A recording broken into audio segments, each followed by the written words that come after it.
let's get started with what was the first match of the night, which saw Orange Cassidy face off against Kyle Fletcher of Aussie Open and United Empire for the AEW International Championship match. And I already know that I started this off well because I call it the International Championship. I'm so proud of you, honestly. Yeah. You know what? We appreciate growth here on the internet. It doesn't matter about past mistakes. As long as you apologize, people forget about everything you've ever done. As long as you do better the next time, right? And then somewhere somebody pulls up a "this you" and your entire life is ruined. Anyway, this is my first time seeing Fletcher in singles competition, and he looked good. I believe his partner's been hurt, James. He just recently got hurt. It was like he and his partner were double champs. They had the IWGP Tag Team Championships, and they had the New Japan Pro Wrestling Strong Championships, and they had to relinquish them this last week. It was really sad because this team has been on top of the world. So Thanks for calling us extras, Jay. I don't host a show almost every. Anyway, Fletcher attacks early and often, using his strength to attempt to gain the upper hand on Orange Cassidy, as well as take advantage of Orange's injuries. Obviously, Orange has been just exhausted and banged up during this stretch with this title. He's been fantastic, but obviously, as Excalibur continuously says, he has been burning the candle at both ends. And this match even started with Fletcher hitting a running boot into the corner and then a brain buster, looking like he might win very early. What's going on? You know it. But Orange was able to kick out. And then because of how tired and injured Orange is, we actually saw him throughout the match trying to win in ways he normally wouldn't, such as trying to take a count-out win at one point. And he actually almost got it, which was a little surprising, but we don't see count-out wins in AEW. So he didn't. Later in the match, Cassidy hit a Michinoku driver and went for the pin, but Fletcher was able to roll through and hit a tombstone pile driver in a very nice sequence. He was then able to maintain that hold, stand back up, and then hit a spinning tombstone. But Orange was able to kick out of that. Just like I said, a really nice. Is that good? It's not bad, but a really nice sequence from those two guys. Orange was then also able to kick out of an avalanche Michinoku driver, which I thought was very surprising. And then Fletcher went for his finisher, which they never really showed, but apparently it's some variation of a pile driver. Cassidy was able to reverse it using the ropes to propel himself into a DDT. He then got up and started to try to fire himself up in order to hit the Orange punch, but he took too long, and when he went for it, he walked right into a thrust kick from Fletcher. Fletcher then again goes for his pile driver for a finisher, but Cassidy again counters, this time into a pin where he's able to cross the legs and he's able to retain his AEW International Championship. James, and just as a side note before we get there, Aussie Open later was announced to be All Elite. So we will be seeing more of Fletcher and the full team of Aussie Open in the future when they're both healthy. But in the short term here, another good match from Orange. Like I said, we are starting to see the desperation in him now. Because he's so injured, because he's so tired, and keeping up this frenetic pace with the title, and it lends a lot of storyline heading into the Blackjack Battle Royal on Sunday. Oh no, absolutely. I think first, we were joking just a second ago about growth and everything, but Orange Cassidy's character has grown so much, and this match showed it perfectly. Can you ever remember a match where Orange was hyping himself up the way he did right before he ripped off his elbow pad and goes for the Orange punch? Like, granted, he got kicked for it, but when has Orange ever showed this much emotion? When has he ever looked like he's cared this much? Not since Pac. Not since what?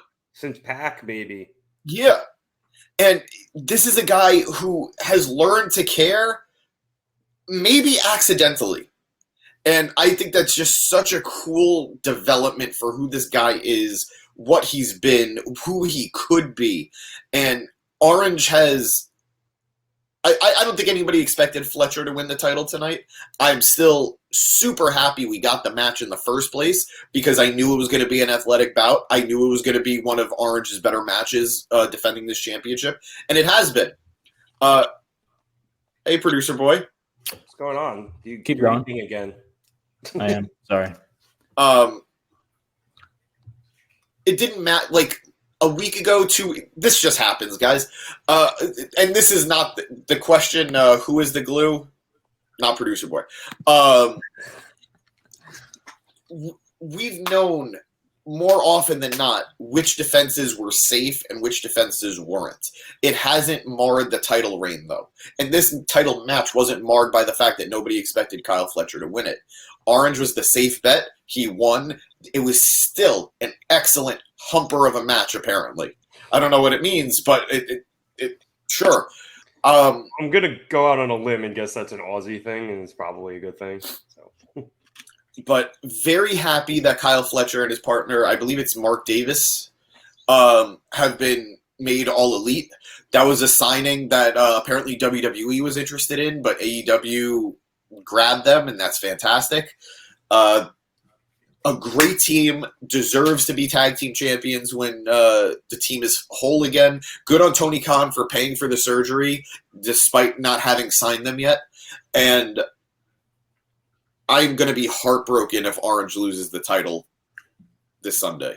I don't necessarily think he will. I don't think it's a lock that he will, but it could show just how much he's overworked himself.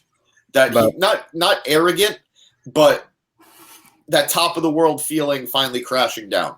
I mean, I do think that is the point. That is where they're headed for him to come off that way, but to lose to 20 people, maybe not. Or I guess it could be he makes it to the very end and he loses to like a dastardly heel or whatever. I think he retains and then loses on next Wednesday. That would be my guess. Like, I mean, just some like it's just whatever he has left in the tank, he expends defeating these other 20 men on Sunday, and then he has another match on Wednesday, and it's against some big bad that we probably haven't seen in a while, and then they win the international title. I think that's how I would do it. You get a lot of heat on that person, whoever it is, and I think you'd make Cassidy look phenomenal. But I mean, he's not getting out of next week with this title. He's just even if he does lose on Sunday, he still looks phenomenal. He has made this the workhorse championship of the company. We just saw that tweet, and it's true. He has been the most defending. He has had the best matches on a consistent basis. This is the mid-card title to go after in AEW. No offense to Wardlow. No offense to the TNT title. This is the belt that I'd rather go after. This is, at this point, with only 2 champions, this is the most prestigious mid-card title in AEW. Well, that's fair. It could be Miro, but they tried that with TNT and it did nothing. Because that's not true. Miro was one of the better TNT champions. It's not his fault that they fumbled the belt afterwards. Well, that's what I'm saying. But afterwards, he disappeared, and that was the end of him. So I would hope that they wouldn't do that same thing again.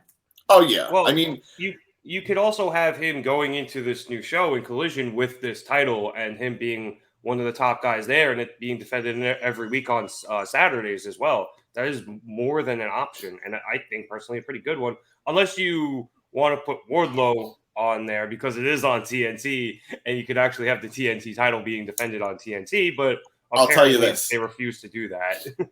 I'll tell you this: one of the promo images for the show has Orange Cassidy front and center, not Wardlow. I have a bad feeling he's going to lose the title on the first episode of Collision. Or maybe he wins it back on Collision. Maybe he loses it for a month and then gets it back at Collision. But I mean, they did the same thing with Ring of Honor. You got to stop chewing. It is super distracting. I didn't know you could hear me. I'm sorry. I'm sorry. It's not even the sound. It was wow. They did the same thing in Ring of Honor with Claudio and the Ring of Honor title. Like, they had him lose it to just win it back pretty much at the first pay-per-view. And if they want to do it with the first Collision, maybe they do it that way.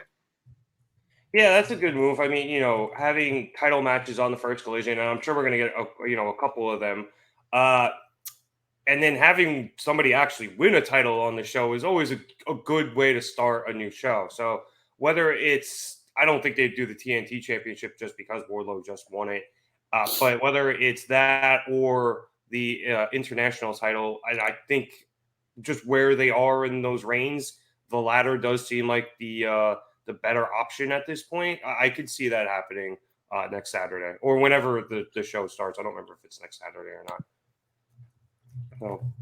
I feel like we're being trolled by our comment section, and I am both appreciative. Honestly, I was trying to be nice and not just boot him out for eating, but I muted I'm not even mad about the eating. I'm not even mad about the eating. It was just like his jaw strength was impressive. It was distracting. It was not, yeah, it was just and no more eating on stream. And I'm not going to agree to that rule because I like to snack too, but I do it casually, you know? I mute myself, I maybe go to the side, but we're all humans here. It's okay. We all make mistakes. We all have stomachs. And where was Kenny is not a nickname. It's just a question. Where was Kenny?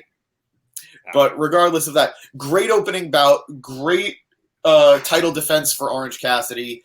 And I'm very eager to see how this... I think the Battle Royal is probably the thing I am most curious about for Sunday. Yeah, that one's definitely the most up in the air, especially because we only really know one other competitor in it, as far as I'm aware, which we'll talk about in a second. But before we did get to that, I did want to make one more note about this match, because I saw somebody on Reddit mention the fact that there was that little bit of static during this match. And now I initially thought it was an accident, but is with the announcement of Collision, I guess we'll talk about more later, but with it being in Chicago, was this the first of the CM Punk hints? I genuinely, it didn't even cross my mind. I legit just thought it was a production error because they're just so did I. I'm just so used to production errors on the show that I was like, oh, all right, that makes sense. Things are just falling apart over there right now. So. Yeah. And you are usually one to shit on their production, and sometimes you have good reason, and sometimes you don't. But that was the I one initially thought this too. Ironically, yeah, no, I initially thought it was a production fuck up as well. But there's a chance, maybe. Would we? I just thought it was an interesting note. It would get.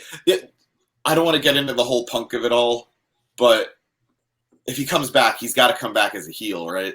Yeah. Well, yeah. And he'll come back as a face in Chicago, but then you could turn him pretty quickly. If they do it correctly, I would hope, like, ideally he comes out, he shoots like this face promo in the very beginning of the show, and then by the end of the show he turns heel, like they did with when he turned on The Rock.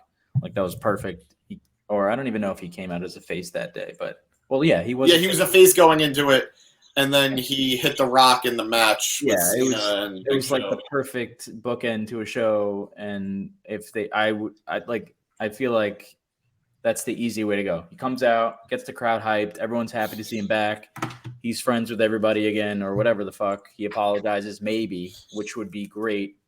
In addition to him turning heel at the end of the night, if they're doing, yeah, that's why I don't really like the Samoa Joe thing, because then that idea won't happen. I would rather that idea happen than him just have a cool match with Samoa Joe. No, I agree. But Joe is also one of those guys that you can turn face at any moment because of how popular he is generally. Yeah, but it wouldn't be as impactful. Like if they could just straight up have him come out, apologize, and like screw over the Elite at the end of the show, something like that. Hardcore casual. No, CM Punk has not returned, but they announced tonight Collision's first. We might as well just talk about that now, right?